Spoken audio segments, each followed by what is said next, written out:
So, we're about to have a wrenching dad moment. Love. Here we go.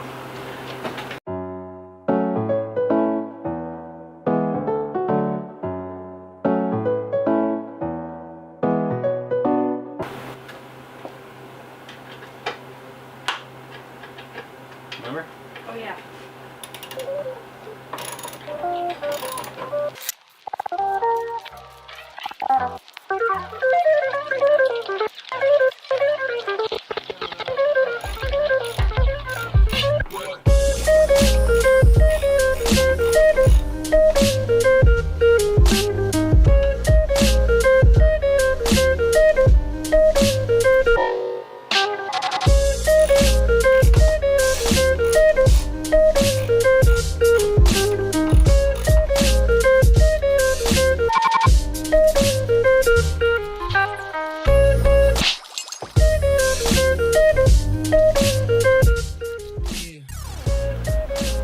Finally, 3 years, had this engine finally going in.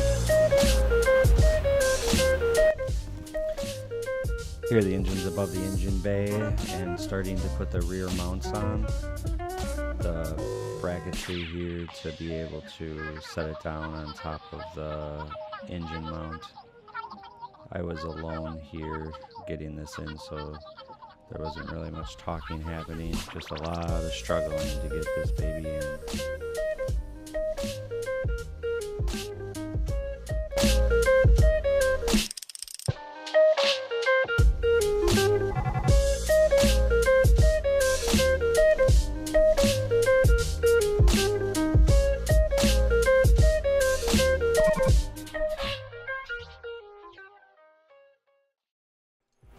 So, it is day 4 of working on the car straight, because I have a lot of stuff, so, or all the stuff almost. I just ordered a few more fittings, but this is where we're at right now. So I got the mounts done, got the engine harness almost all the way plugged in. I think I got the starter left. Got the distributor back on. Yeah, making some progress.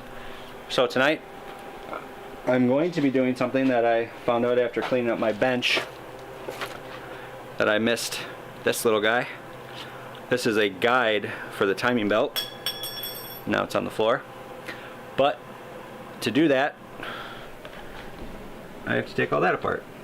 So, gotta take the power steering pump off, loosen the alternator belt, put the jack underneath, drop the motor, drop the balancer, take the timing belt cover off, put that ring on, reassemble. Hopefully we can do that in maybe 20 minutes, 30 minutes maybe. I've done it before a few times. I've done a lot of timing belts on B-Series, so it should be pretty quick. So I'll catch up with you guys once I'm done there. So I was able to get the little, whatever that's called, thing on there in 18:25. Minute 50, or minute 50, what the hell? Minute 35 faster than I thought. So next we will get the turbo manifold mounted, get the turbo clocked, and then start mounting the intercooler. So I'll pick back up, or maybe do a time lapse once I'm closer to doing the intercooler part. Day 2 and I didn't. So close. But it's yet so far away. I think I'm gonna have to widen that hole.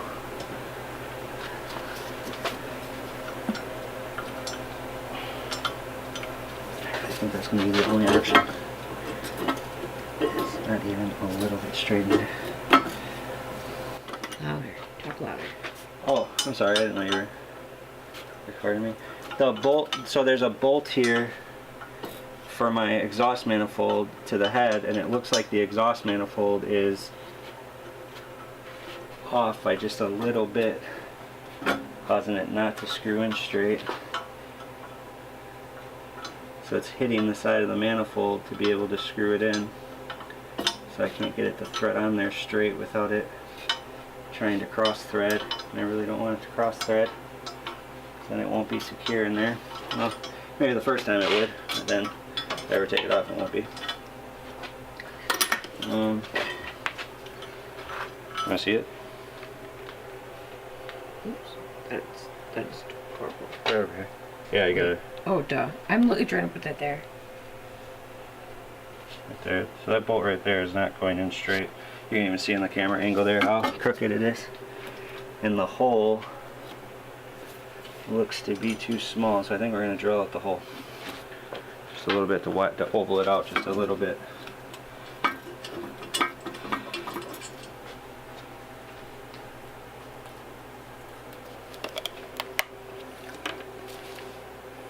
So what are you doing right there? Lubricating the drill bit so when it gets hot it doesn't break.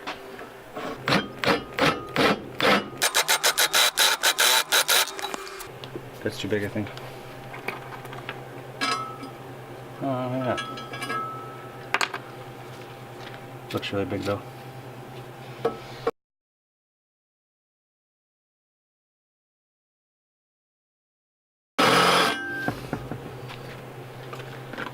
Oh, I shouldn't have done that. I just put metal shavings in there, oil.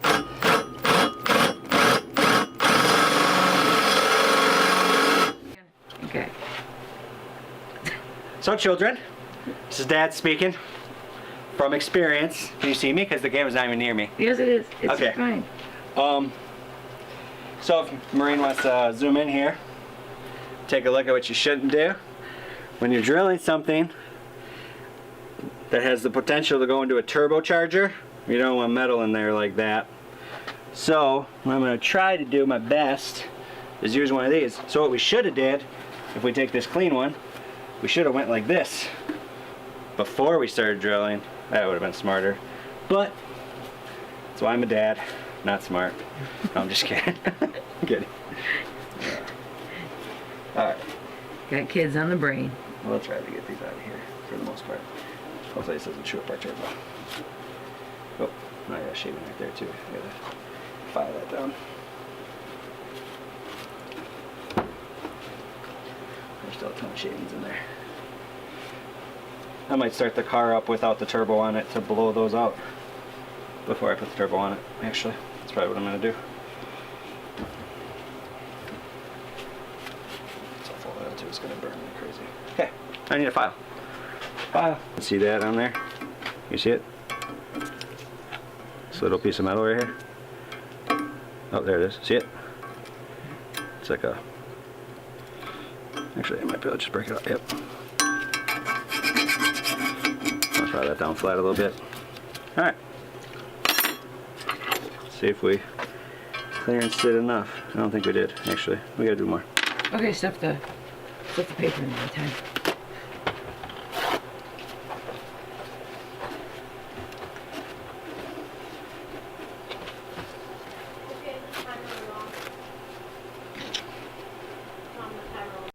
So that clearancing works, so now we got that bolt in there. It's screwing in good. I'm not going to screw it in all the way because I'm going to take the manifold off again. But I'm going to get the turbo mounted up and start putting out all the piping for the intercooler. So then we can figure out where the get the cold side and the hot side on there into the intercooler, so then we can figure out where to mount the intercooler. So got the turbocharger on, if you want to take a look. Ran into this problem which I was afraid of, but this fan sticks out too far, so it's got a good, I don't know, 3 inches probably. 2 2¼ so it sticks out about 2¼ inches. So what I'm going to do is order a pusher fan instead of that puller fan to move it to the front side here, and then tuck it in there so that the fan blows, and then that will free up that space so that the intake from the turbo isn't hitting the fan, because we don't really want our inlet air temperature to come directly out of the radiator, because that will be hot. Even though the intercooler will cool it off, but it's still going to be hot. So it's going to be hot either way. I might get like a 45 here coupler and try to move the air filter down underneath here. We'll see, because I don't really know where to mount it to from there, but I might take it to a fabrication shop that I know of local, and they can probably build something really quick for that. So yeah, so I'm gonna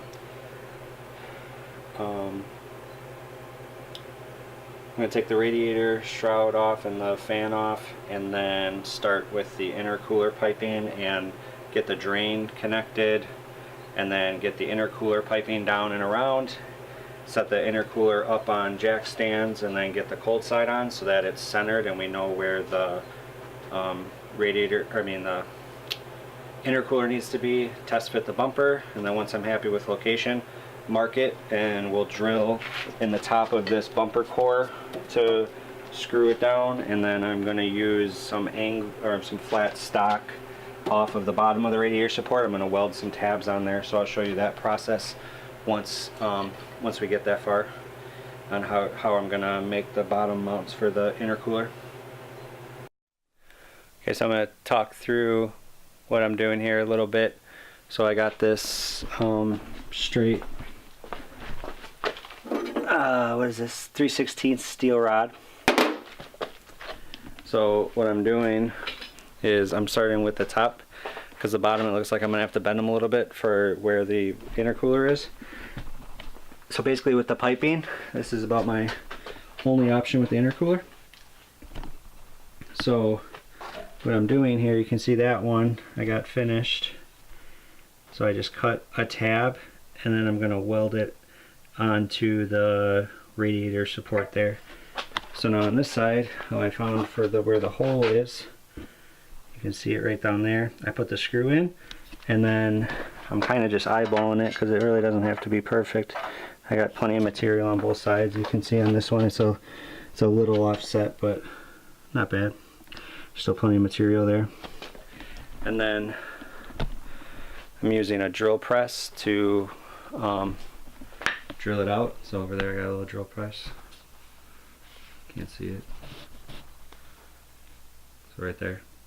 Here's my tool of choice. I did try with this hammer drill and got like literally nowhere. Kind of made the pilot hole okay. So I may try with this next piece to do the pilot hole there too.